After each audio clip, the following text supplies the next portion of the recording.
My name is Emma. I'm standing in the back office of my bustling bakery chain. The rhythmic hum of ovens and the sweet aroma of freshly baked goods fill the air. But right now, all I can focus on is the persistent ringing of my phone. The screen lights up with numbers I don't recognize, yet somehow, I know exactly who's on the other end. I let it ring. 5 minutes, 10, 30. I keep going about my business, frosting cakes, checking ovens, signing invoices, pretending my hands aren't shaking. That sound takes me straight back to when I was 8 years old, sitting on a hard plastic chair in an orphanage with a tiny suitcase at my feet. The place smelled like bleach and old blankets, and I listened as adults promised they'd come back for me soon. But they never did. My mother took my older brother, Ethan, and my father took my little sister, Lily. I was the one left behind, like an unwanted piece of luggage. For years, there was nothing. No calls, no letters, no birthday cards. It was as if I didn't exist to them.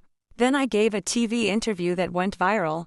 An article told the world about the bakery empire I had built from scratch, and suddenly, the silence was broken. They all wanted back in. They called with explanations, apologies, requests for forgiveness, and hopes for a place at the table they had once denied me. Before I tell you who called that day, and why I let the phone ring, let me take you back to the beginning. We lived in a small town in Texas. Our house was a simple 2-story home with a large front yard and an old oak tree in the back. My mother, Laura, was a nurse at the local hospital, and my father, Robert, was a mechanic. Ethan was the star student, calm, responsible, and collected. Lily was full of energy, with bright blue eyes and a smile that could light up a room. And me, I was somewhere in the middle, old enough to notice the cracks forming in our family, but still young enough to believe love could fix anything. At first, we were like any other family. Sunday dinners, movie nights, holidays filled with laughter. Then my father lost his job. At first, he tried to hide it, insisting it was only temporary. But as weeks turned into months, the tension became impossible to ignore. Bills piled up on the kitchen counter, and arguments echoed through the house. One night, I lay awake in bed listening to my parents fight in the living room. "We can't keep living like this," my mother said, her voice trembling with desperation. My father snapped back, "Then what do you want me to do?" A long silence followed, and deep down, I knew something had changed forever. A week later, they sat us down at the kitchen table and told us they were separating. They said it wasn't our fault. They said they still loved us. But then came the part that changed my life. My mother wanted Ethan because he was easy to manage. My father wanted Lily because she was attached to him. No one mentioned me. It was as if I had become invisible. That night, I overheard my mother say, "You take her. I can't handle another child right now." My father replied, "She's too emotional. I can't deal with that." Then came the words that haunted me for years. "Maybe the foster home can take her for a little while until we get back on our feet." 2 days later, my mother stuffed my clothes into a duffel bag while my father drove me to the foster home. They promised it was temporary. They said they'd come back soon. But as I watched their car disappear down the road, I knew they weren't coming back. The foster home was an old building with long hallways and tiny rooms. That first night, I slept on a thin mattress that creaked every time I moved. I kept my shoes on, hoping my parents would come in the middle of the night and take me home. They never did. The next morning, I sat by the window waiting for their car to pull up. Every sound made my heart race. A volunteer walked in carrying supplies, and for one hopeful second, I thought it was them. It wasn't. A caseworker named Mrs. Thompson asked me to make a thank you card for my family. I wanted to tell her she didn't understand, but I was too scared. So I picked up the crayons and started drawing. As days turned into weeks, I realized the truth. My parents weren't coming back. The staff stopped saying, "When your family comes for you," and started saying, "If there are any updates." I learned quickly how to survive there. Wake up early, make your bed, stand quietly in line for meals, and never ask too many questions. Sadness was a weakness in that place, and weakness made you a target. On my 4th day, another girl asked me, "Did they say they were coming back?" I nodded. She shrugged and said, "They always say that." After that, I stopped waiting by the window. But I still listened for footsteps. Mrs. Thompson was kind. She asked about my favorite foods, my favorite books, my favorite colors. But she never asked the question I dreaded most. Why didn't they keep you? She called my parents, left messages, mailed forms, but no one responded. Later, I learned that my mother had moved to another town with a new boyfriend and Ethan, while my father moved in with his sister and took Lily with him. They had moved on with their lives. Without me, I was passed from one foster home to another. The first family took me in for the money. My clothes stayed in a trash bag, and I slept on the couch in the living room. Whenever relatives visited, I was told to stay out of sight. The second foster home was chaos, too many kids, too little food, and no privacy. I changed schools constantly and never knew how to answer when teachers asked where home was. Then, everything changed in a kitchen. One foster home sent me to volunteer at a local community center on Saturdays. That's where I met Mr. Jenkins. He was a retired chef who taught me how to bake. He showed me how to measure ingredients properly, knead dough, and make the perfect loaf of bread. The first time I pulled a tray of cookies out of the oven, I stared at them in amazement. They were perfect, and I had made them. For the first time in years, I felt capable of something good. Baking gave me control, purpose, stability. I started spending every spare moment at the community center. Mr. Jenkins was demanding. He corrected every mistake, but he also treated me like someone with real potential. Around the same time, a school counselor named Ms. Harris noticed something different about me. One day she asked why I enjoyed helping in the cafeteria so much. I told her, I just like kitchens. She smiled and said, "No, you like creating order, you like making things happen with your own hands."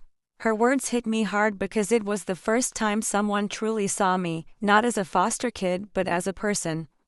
Ms. Harris helped me get into a culinary program at a local vocational school, and Mr. Jenkins stayed after hours to help me practice. I started waking up before sunrise to bake before school. I filled notebooks with recipes and ideas. As I got older, I began catering small events. By 16, people in the community knew me for my pastries. At 17, Mr. Jenkins trusted me enough to run the bread station on my own. One night, he told me, "You have talent, Haley. But more importantly, you have discipline. And talent without discipline means nothing." I aged out of the foster system at 18 with a duffel bag, a folder full of paperwork, and a scholarship to a community college culinary program. I moved to San Diego and shared a tiny apartment with 2 roommates. I worked mornings at a diner and cleaned a bakery at night. I studied on buses, memorized inventory costs while waiting tables, and sold pastries at a farmer's market on weekends. At first, I only did it to cover textbooks and gas money. But then customers started coming back, and they brought friends. They kept asking the same question, "Where's your bakery?" That's when I realized I had a real shot at building something bigger. Around that time, I met Lucy. She sold handmade jewelry at the booth next to mine at the farmer's market. Lucy was sharp, confident, and business savvy. She told me I was undercharging for my pastries. She became my first true friend as an adult. A few months later, I met Jake. He was an architect who stopped by the bakery where I worked every evening. Every day, he ordered the same thing, coffee and a croissant. One afternoon, he asked who made the blueberry muffins. When I told him I did, he took one bite and closed his eyes like he'd discovered heaven. Jake was patient, kind, and respectful of my boundaries. He admired my ambition and encouraged me to dream bigger than survival. With Lucy's advice and Jake's support, I finally started planning a future. I named my bakery Second Chances. Because some people get one chance at a good life, I had to build mine from scratch. I started with pop-up events, then private catering, and eventually opened my first storefront. It was small, but it was mine. Business grew faster than I ever imagined.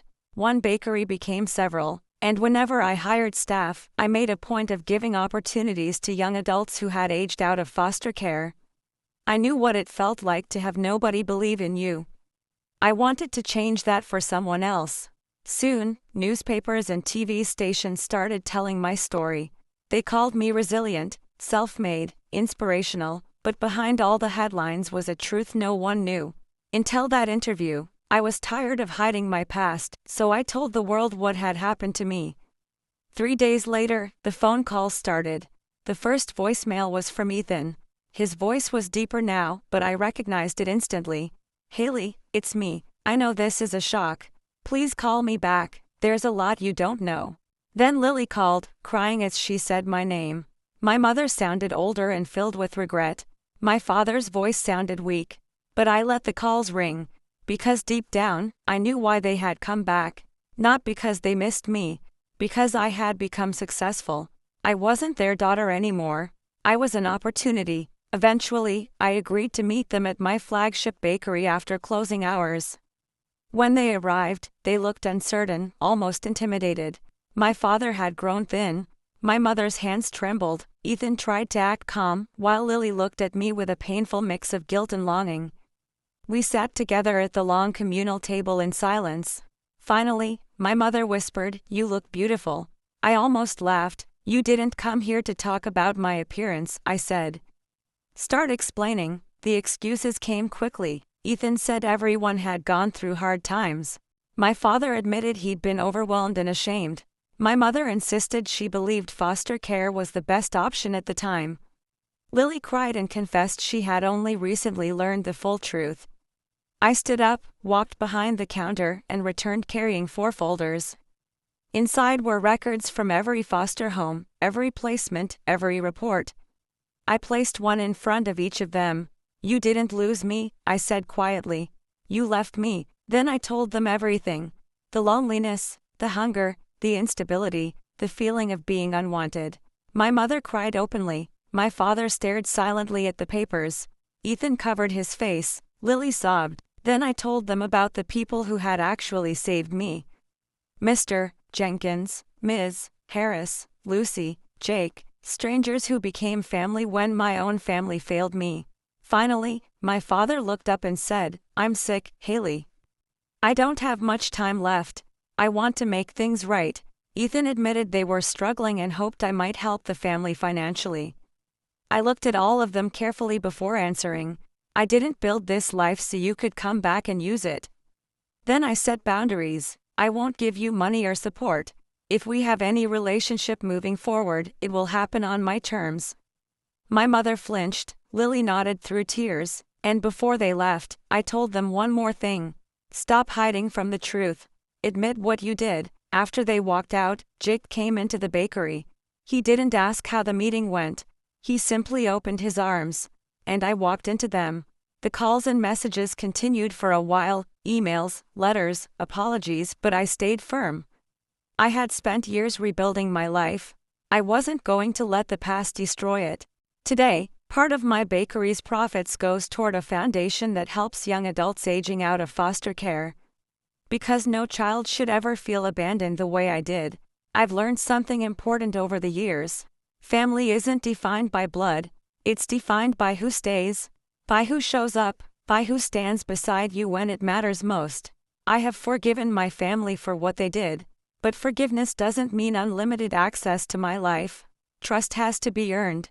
And now, I listen carefully to the little girl I used to be.